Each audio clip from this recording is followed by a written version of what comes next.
Bonjour à tous, voilà, on est dans le vif du sujet là. Bon, c'est plutôt calme en vrai, c'est juste que on doit sortir de la baie de Gibraltar. Et du coup, pour préparer au mieux ma nave, j'ai attendu qu'il y ait un vent qui sorte, qui aille d'ouest en est. Et également la marée, avec du courant qui puisse me permettre de me pousser. Donc là, une fois qu'on sera sorti de la baie, on va avoir vent plus courant dans le bon sens, on va se régaler. Et en attendant, il va falloir sortir de la baie et forcément, à cause du rocher de Gibraltar, ça a tendance à rentrer à l'intérieur, à faire le tour, à changer de sens. Et on se retrouve face au courant et face au vent. Et dans quelques instants, on pourra faire le tour de ce rocher. Et après, ça va être la régalade. Voilà, bah écoutez, je pense que vous les voyez, hein, il y en a de partout. Ils sont tous au mouillage, soyez rassurés. Ceux qui passent, ils sont à l'extérieur du mouillage. Donc au final, une bonne solution, ça va être de venir de l'autre côté ou de ce côté-là. Mais en tout cas, de pas trop rester au milieu parce que c'est là où passe le plus de cargo en route. Et de venir un petit peu slalomer entre les cargos au mouillage qui eux sont pas dangereux. Faut pas trop passer à l'avant évidemment, mais privilégier de passer à l'arrière pour des raisons de leur chaîne et de l'encre, etc. Même si bon, on voit que c'est quand même bien la verticale, mais faut pas trop s'amuser à passer devant. Et puis voilà, quand il démarre, on voit un énorme nuage noir de fumée, donc on ne peut pas les rater. Voilà, bah écoutez, c'est un petit peu, ça remue un petit peu dans tous les sens, mais c'est quand même sympa. Que dire? N'oubliez pas, ici c'est une zone avec beaucoup de réglementation de trafic, etc. Très surveillée au niveau des autorités. Donc n'hésitez pas, si vous naviguez à la voile et au moteur, n'oubliez pas que de jour il faut mettre ça. Et de nuit vous avez un feu, ce qu'on appelle le feu de hune, à allumer. Voilà, qui se trouve au niveau du mât, qui est blanc et qui éclaire que à l'avant. Donc il est différent du feu de mouillage.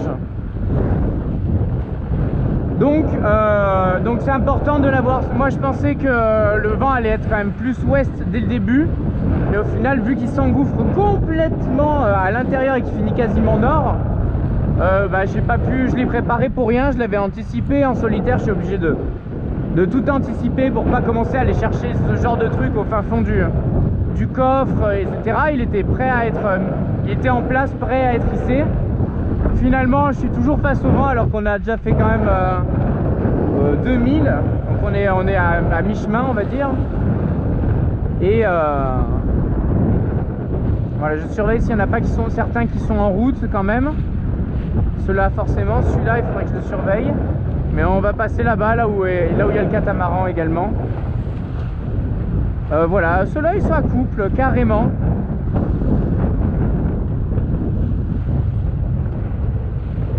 Ah, je pense que celui-là est en route, on l'entend. On va vérifier ça. Ou alors c'est le moteur de ceux qui sont au mouillage. Possible aussi, parce que même au mouillage ils ont le moteur allumé. Voilà, bah regardez, ça c'est la ville de Gibraltar. Souvenez-vous, dans les vidéos précédentes, on avait vu le gros dock qui doit être là-bas, là où il y a les grues, derrière le mall. Après on était allé tout au bout là-bas, je vous ferai une vidéo de toute façon quand on sera arrivé là-bas, avec le petit phare, souvenez-vous. Et après on était monté là où il y a le gros bâtiment, en hauteur là à mi-chemin, pour aller voir les piliers d'Hercule, les fameux. Voilà, ça commence à se calmer un peu et ça commence à tourner un petit peu, vous voyez le vent. Plus on va s'avancer, plus ça va virer ouest. Donc il y a un moment où je vais me mettre bien face au vent, face à la sortie de Gibraltar, hisser les voiles et piou, là ça va être parti. J'attends un peu parce que là au près j'ai peur qu'on soit encore bloqué par la côte. Voilà. À savoir également qu'il y a 1 heure de décalage au niveau de la pleine mer, au niveau de la bascule des courants. Il y a 1 heure de décalage. Donc prévenez ça, voilà, le moment de l'étale, enfin le moment de la bascule du courant ne se fait pas au moment de l'étale de marée haute, voilà, ni de marée basse. Donc soyez prudents là-dessus, il faut le préparer.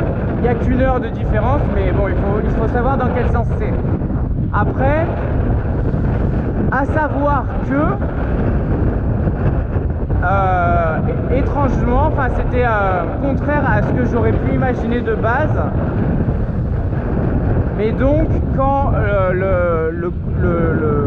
la marée descend,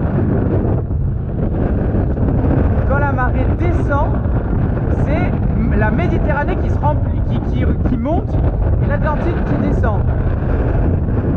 Et quand la marée monte, c'est du coup l'Atlantique qui monte et la Méditerranée qui descend. Dit comme ça pourrait être logique. Du coup, en fait, c'est la marée de l'Atlantique. Mais ce qui est quand même étrange, enfin, en tout cas, pas la marée, mais au niveau des courants, ça rentre. Donc là, on est en train de rentrer parce que la marée descend. Parce que nous, on est parti un peu après la pleine mer pour avoir carrément les 3/12e pour passer. On va aller par là. On va le déranger. Et il y a un bateau pilote qui est juste à côté, qu'on surveille, qui va lui aider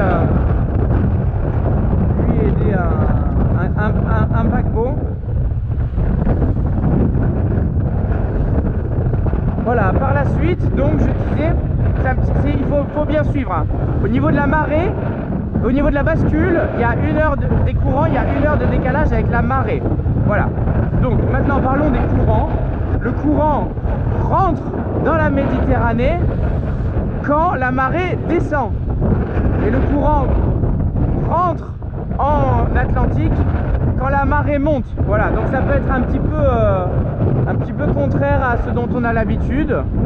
Voilà, lui est passé, le pilote, je vais pas le gêner plus que ça. On est un peu tous en galère. Eux, ça va, ils sont poussés par les éléments, donc ça va.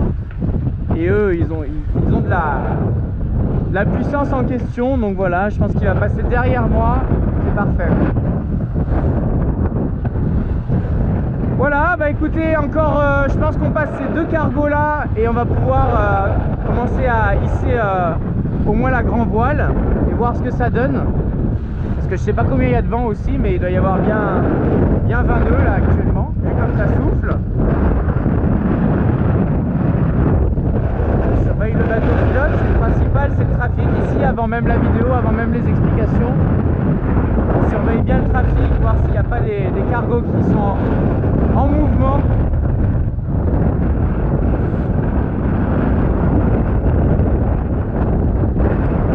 Ah bah lui, il vient de mettre son ancre. C'était l'ancre qu'on entendait là.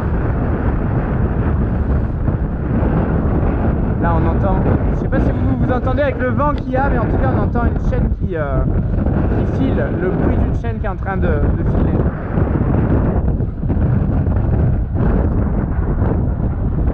Ah, il y va 10 mètres par 10 mètres. Bon bah écoutez, voilà, je vais pas cramer toute la batterie sur la première vidéo. L'idée c'était de vous expliquer, de vous montrer un peu à quoi ça ressemblait de jour. On était passé là-dedans de nuit, il y avait des lumières de partout, on ne comprenait pas grand-chose. Maintenant, voilà, ça ressemblait bien à ce qu'on voyait de nuit, quoi. Voilà, donc méfiez-vous de bien savoir dans quel sens ça rentre et ça sort, parce que ça peut être contre-intuitif. Et aussi du décalage d'une heure avec la bascule. Voilà, on se retrouve un peu plus tard sous voile, je le souhaite. Ouais, regardez, ça ne fait que à donner, donc du coup on va pouvoir gentiment mettre les voiles et se régaler et aller passer le fameux pilier d'Hercule. Voilà, je vous embrasse, à tout à l'heure, ciao ciao, au revoir Gibraltar.